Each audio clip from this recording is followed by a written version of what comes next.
2013 is fast approaching, and as you saw from just my Summer Movies 2013 video, there are a ton of movies coming our way. But while it's mostly the sequels and remakes that capture our attention early on, there also happen to be a number of interesting original films on deck. So without further ado, here's my top 10 list of original movies hitting theaters in 2013. First up at number 10 is movie 43. What's so special about another one of these compilation movies where a bunch of different directors contribute short vignettes? Well, two things actually. First off, there's the upstairs-downstairs quality of the cast. Hugh Jackman, Kate Winslet, Emma Stone, Halle Berry, and Liev Schreiber starring in the same movie as Anna Faris, Johnny Knoxville, Christopher Mintz-Plasse, and Jack McBrayer. Then there's the film's raunchy tone, something else you wouldn't expect from its higher caliber stars. These elements give movie 43 a see-it-to-believe-it edge, and when you combine that with a release date in the middle of non-competitive January, Rogue Pictures could have a real hit here. Now, you've probably heard of number 9 before, and that's because it's enjoyed a long life already on the small screen and the stage. Walking with Dinosaurs began as a very well-received BBC miniseries. How well received? It made the list of 100 greatest British television programs back in 1999, and we all know how good British television is in general. Walking with Dinosaurs then evolved into a live stage show which coupled the miniseries' educational content with cutting-edge technology that allowed audiences to literally walk with dinosaurs. Launched in 2007, the show is still touring today. And then in 2013, Walking with Dinosaurs will become a movie. Putting CGI dinosaurs into live-action settings, this 3D flick is such a hot property for 20th Century Fox that Pixar flinched and pushed back their own dino flick, The Good Dinosaur, to 2014 to get out of the way. At number 8, I've got Ender's Game, which is pretty much The Hunger Games meets Starship Troopers. What a logline! How is this hugely popular series of novels not already a movie? After all, the first Ender's Game book came out in 1985. But author Orson Scott Card has been fiercely protective of his creation, and well, it's hard to get a studio to bite when it comes to financing an expensive sci-fi flick that focuses on kids. That's right, Ender's Game tells the story of a future where children are drafted into the military and must attend battle school before being sent into the field to fight the insectoid enemy. But then luckily for Card, Summit these days is all about kids. Having made their fortune off of Twilight and parent company Lionsgate reaping the financial rewards of The Hunger Games, Summit now will add a sci-fi franchise to their arsenal of teen fiction turned film. Hugo's Asa Butterfield stars as Ender, and he'll be joined by Harrison Ford, Ben Kingsley, Viola Davis, Haley Steinfeld, and Abigail Breslin. The only potential snag is that the special effects house working on the film, Digital Domain, just went into bankruptcy. That could mean Ender's Game will not be ready in time for its November 2013 release date. Move over, Air Force One, as we've got another presidential action flick at number 7. While Sony is keeping White House down under wraps so far, there's no denying they have a potential huge hit on their hands. Hot off of Magic Mike and 21 Jump Street, Channing Tatum will graduate to full-on action hero as he plays a Secret Service agent protecting the president, played by Jamie Foxx during a rebel attack on the White House. And because Fox himself is coming off of Django Unchained, don't expect this president to sit on the sidelines either. It should be hard for audiences to resist such a winning offbeat combination, as well as the hilarious idea that a Secret Service agent would strip down to his undershirt under any circumstances. Oh, Tatum, is that shades of John McClane I see? And to add some extra awesomeness to this package, action director extraordinaire Roland Emmerich takes the helm. And say what you will about his latest movies, 2012 and The Day After Tomorrow, worldwide they grossed over $700 and $500 million, respectively. Number 6 is Oblivion, and when Tom Cruise teams up with the director of Tron Legacy, how could that not make this list?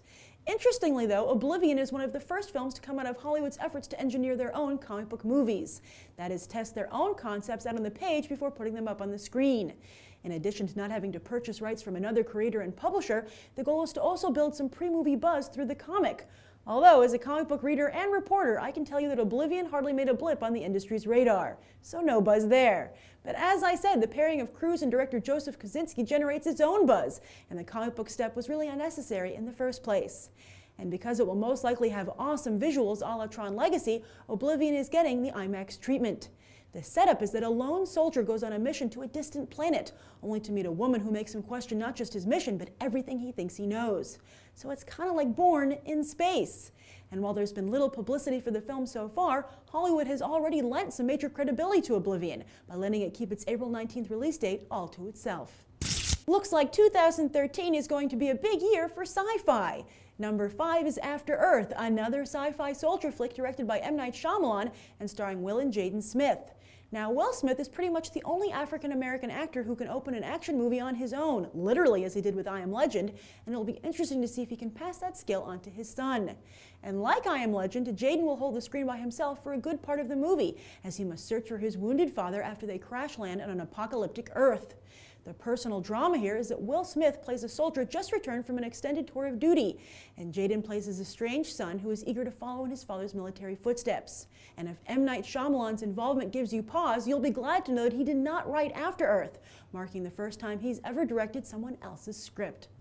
Number 4 is World War Z, where Brad Pitt's character is not only fighting for the survival of the human race, but where mainstream and fanboy audiences are set to do battle over the fate of the zombie genre. Yes, many zombie fans were furious when it was revealed that World War Z deviates so strongly from its source material, written by Mel Brooks' son, Max. What was a serious and realistic look at how zombies could take over the Earth, Hollywood has turned into a disaster popcorn flick featuring the fastest zombies we've seen yet. But while zombie fans have cried foul, there's no denying that mainstream fans are intensely interested in this Brad Pitt actioner. It's one of the most viewed trailers online for 2013, and that fanboy anger has showed no signs of slowing it down.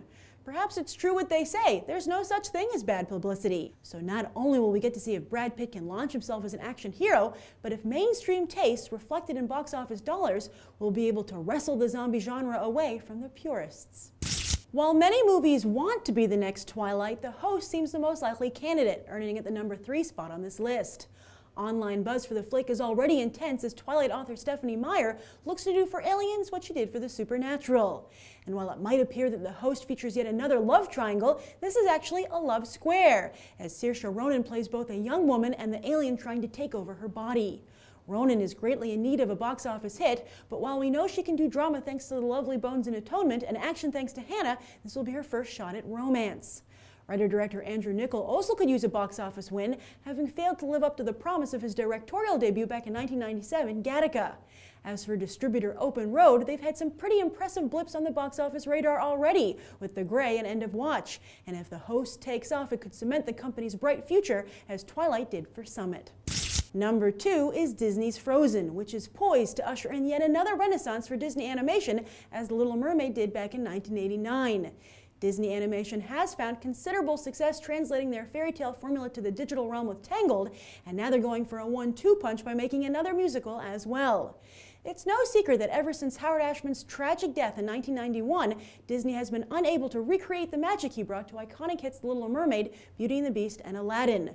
Noted lyricist Tim Rice tried to fill Ashman's shoes, but still Hercules was Disney's last big animated musical. And that loss has been reflected in their box office grosses. But now Disney feels they might have found a suitable replacement with husband and wife songwriting duo Robert Lopez and Kristen Anderson Lopez. And just like Howard Ashman and Alan Menken had proven themselves with Little Shop of Horrors back in the day, the Lopezes also have an impressive stage pedigree. Robert co-created Avenue Q and helped Matt Stone and Trey Parker put together the Book of Mormon. Disney gave the Lopezes a test run with 2011's Winnie the Pooh, and now they're giving them the holy grail for Disney animation, a fairy tale musical. And to further excite musical theater fans, Wicked's Idina Menzel both voices and sings for Frozen's captivating villain, the Snow Queen. So we've got another romantic duo on an adventure as Entangled, complete with male hottie, a new Disney villain who could rival Maleficent's elegance, and new Disney songs and musical numbers. Yes, Frozen could officially thaw out Disney Animation's cold hard winter of creativity since the loss of Ashman. So what's my most anticipated original movie of 2013? That would be Elysium, Neil Blomkamp's hotly anticipated follow-up to District 9. The film will also mark Matt Damon's return to action after very publicly quitting the Bourne franchise. And with Jodie Foster, Diego Luna, and District 9's Charlton Copley joining Damon on screen, Sony has the kind of intelligent thriller that could thrill both audiences and critics. A popcorn movie with brains was what allowed Blomkamp to make such a spectacular debut with District 9, and he doesn't disappoint with Elysium, yet again using a blockbuster backdrop to deliver strong social commentary. Elysium shows how in the future the class divide has gotten even worse, with the 1% living on a space station and the rest left to rot on a ruined Earth. Damon finds himself stuck in the middle of this literal class warfare, and also like Charlton Copley's character in District 9, he has a physical affliction that reflects the times. Copley was part alien, Damon will be part machine. Word is that footage screened at Comic-Con is stunning, as the situation tends to be after a director gets his special effects legs with the first movie. And Blomkamp's first movie was pretty darn good. Imagine what he'll be able to do now with more experience, a bigger budget, and a movie star. And that's my list of the top 10 most anticipated original movies of 2013. I hope you'll check out my list of top 10 2013 sequels and remakes as well. As for what movies you're the most excited about, be sure to share your thoughts down below. I'm Grace Randolph, and this has been a Movie Bite. You can watch more right now.